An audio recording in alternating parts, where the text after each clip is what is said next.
प्रणाम सभी को। मैथिली सिस्टर्स चैनल में आप सभी का स्वागत है।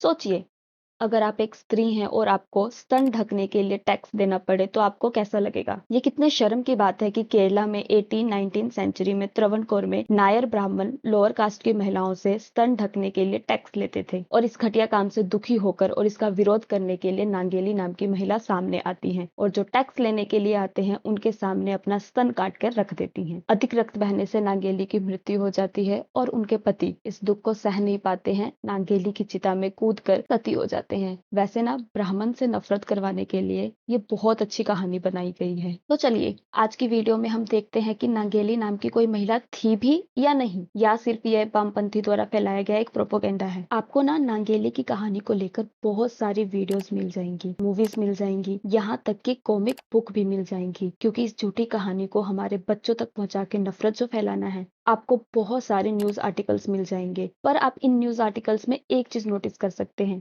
इनका टाइमलाइन। ये जितने भी न्यूज आर्टिकल हैं ये सन 2000 के बाद में लिखे गए हैं और इन न्यूज आर्टिकल्स में नांगेली के समकालीन एक भी रेफरेंस नहीं दिए गए हैं। यहाँ तक कि नांगेली का जन्म कब हुआ, उनके माता पिता का क्या नाम था, ये तक नहीं बताया गया है। नांगेली के बारे में लिखने वाले राइटर श्री राधाकृष्ण जी हैं। उन्होंने सबसे पहले पायोनियर अखबार में सन 2007 में नांगेली के बारे में लिखा था। आप यूं भी कह सकते हैं कि नांगेली नाम के पात्र की रचना श्री राधाकृष्ण जी ने ही की थी। फिर द हिंदू नांगेली पे आर्टिकल लिखती है 21 अक्टूबर 2013 में। इन्होंने यहाँ पे प्राइमरी सोर्स का हवाला नहीं दिया है, इसके बजाय इन्होंने यहाँ पर ओरू देशथिंटे कथा नामक एक बुक का हवाला दिया है जो कि 1971 में पब्लिश हुई थी। 7 मार्च 2016 में टाइम्स ऑफ इंडिया नांगेली पे आर्टिकल लिखती है। मुझे लगा यहाँ पे तो पक्का प्राइमरी सोर्स दिया होगा, पर यहाँ पर तो सोर्स की जगह पर ये कन्नूर के आर्टिस्ट टी मुरली का वाक्य मिलता है। टी मुरली जो कि हिंदू गॉड की डिसरिस्पेक्ट करने में फेमस है, जिसे ना सनातनी से अलग तरह की नफरत है। फिर चाहे हिंदू देवी की ब्रेस्ट साइज पे बात करना हो या उनकी भद्दी पेंटिंग बनाना हो, टी मुरली इसके लिए फेमस है। फिर इसके बाद 28 जुलाई 2016 में बीबीसी नांगेली पे आर्टिकल लिखती है। प्राइमरी सोर्स बताती है टी मुरली, वही टी मुरली हिंदू से हेट करने वाला। और बीबीसी ने खुद यहाँ पर लिखा है कि इसका कोई भी ऑफिशियल हिस्टोरिकल रिकॉर्ड नहीं है। बीबीसी के बाद हम देखते हैं दैनिक भास्कर का आर्टिकल। इसमें ना इतना बढ़ा चढ़ा कर लिखा गया है। दैनिक भास्कर के हिसाब से उस समय उच्च जाति की महिलाएं ही सिर्फ तन ढकती थी, निचली जाति की महिलाएं सिर्फ कमर तक कपड़ा पहनती थी, और जो राजपुरोहित थे वो निचली जाति की महिलाओं के ब्लाउज फाड़ देते थे, ये तक लिखा गया है। और तो और ये दैनिक भास्कर वाले नांगेली के पड़पोते मणियम वेलु को भी लेकर आ गए हैं और इन्होंने सोर्स बताया है बीबीसी, जो कि खुद ट्रस्ट मी ब्रो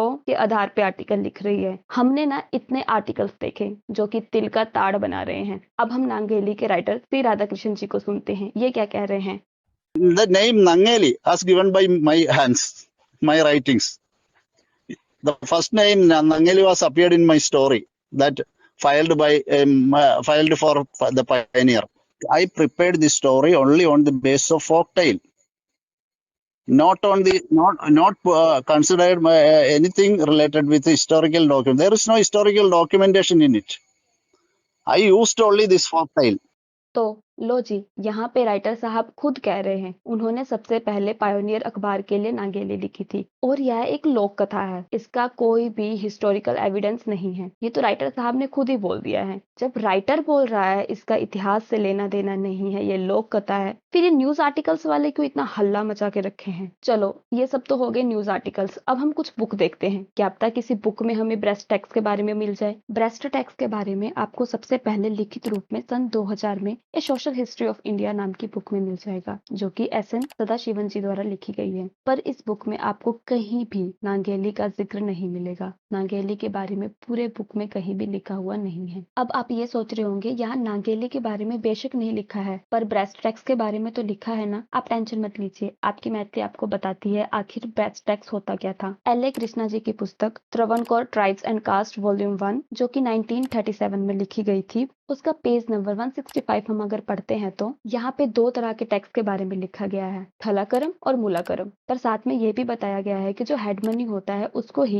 पुरुषों के लिए थलाकरम और स्त्रियों के लिए मूलाकरम कहा जाता है। पर यहाँ पे कहीं भी ऐसा नहीं बताया गया है कि स्त्री को स्तन ढकने के लिए ब्रेस्ट टैक्स देना पड़ता था और ये ब्रेस्ट की साइज के हिसाब से होता था। और तो और पूरे बुक में कहीं पे भी नांगेली का जिक्र नहीं है। अब हेड टैक्स होता क्या था ये समझ लेते हैं। उस टाइम पे जब स्त्री और पुरुष काम करने के योग्य हो जाते थे तो तो उन्हें टैक्स देना पड़ता था। आप इसको इस एग्जाम्पल से भी समझ सकते हो। समझ लीजिए, मेरे अंडर 10 कारीगर काम कर रहे हैं, उनमें से 5 स्त्री हैं, 5 पुरुष हैं। और जब मैं सरकार को टैक्स दूंगी अपने कारीगर के लिए, जो मैं पुरुषों के लिए टैक्स दूंगी वो होगा थलाकरम, मैं जो स्त्रियों के लिए टैक्स दूंगी वो होगा मूलाकरम। ये टैक्स के नाम है। ब्रेस्ट टैक्स का ब्रेस्ट से कोई लेना देना नहीं है। इस टैक्स के 2 अलग अलग नाम इसलिए रखे गए हैं ताकि पहचाना जा सके कौन सा टैक्स पुरुषों के लिए था, कौन सा टैक्स स्त्रियों के लिए था। इसी पेज के नीचे ना एक बुक के बारे में लिखा है, जरा उसे भी पढ़ लेते हैं। Native life in Travancore 1883। इस बुक के राइटर हैं सैमुअल मैटियर, जो कि लंदन मिशनरी सोसाइटी से संबंधित थे।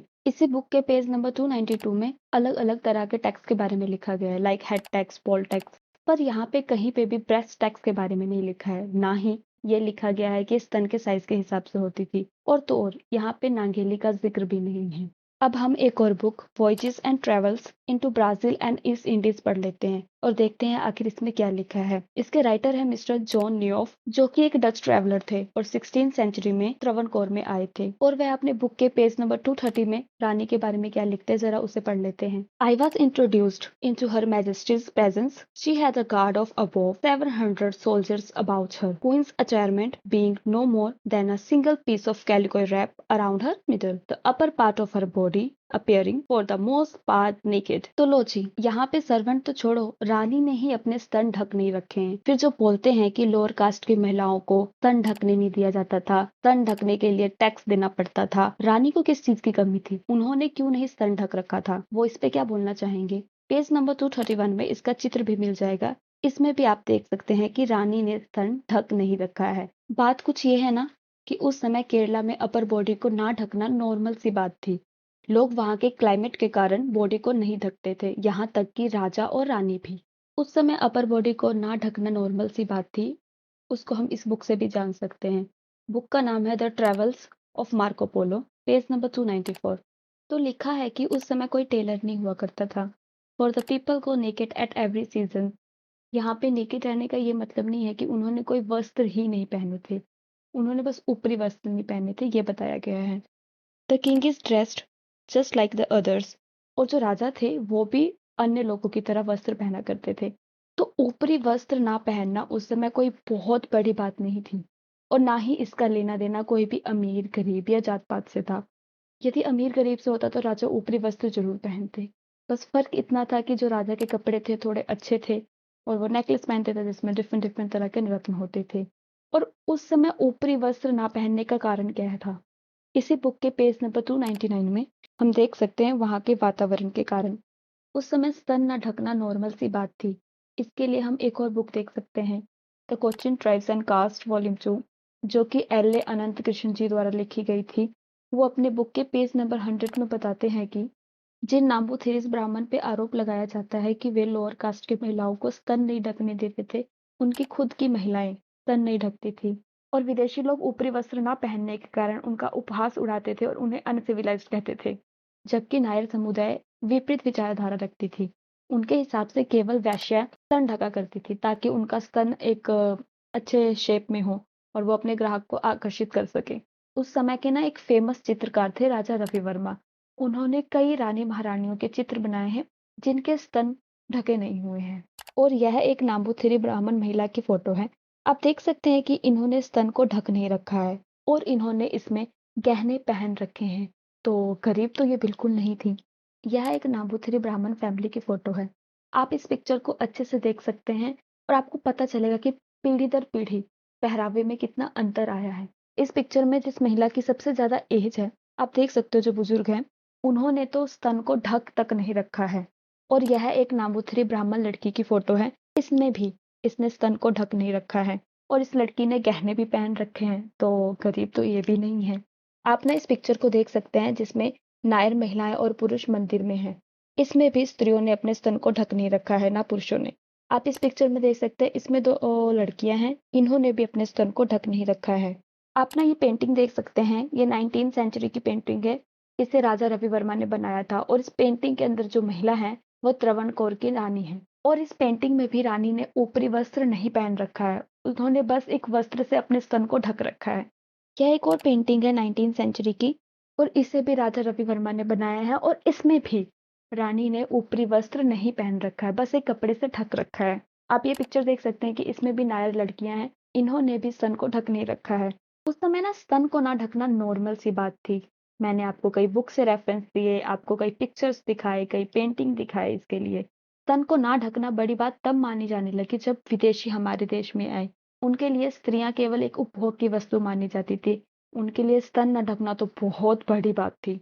इसलिए धीरे-धीरे पहरावे में बदलाव आया और स्त्रियों ने ऊपरी वस्त्र पहनना भी शुरू कर दिया। तो कुल मिला के नांगेली नाम की कोई भी महिला नहीं थी और ना ही लोअर कास्ट की महिलाओं से स्तन ढकने के लिए टैक्स लिया जाता था। मैं आशा करती हूँ आपको ये वीडियो पसंद आई होगी। अगर आपको ये वीडियो पसंद आई है तो वीडियो को लाइक करें, शेयर करें, चैनल को सब्सक्राइब करना ना भूलें। बाकी आप सभी का धन्यवाद। जय सीताराम, जय मिथिला, जय मैथिली। एक प्यारा सा कमेंट करना ना भूलें।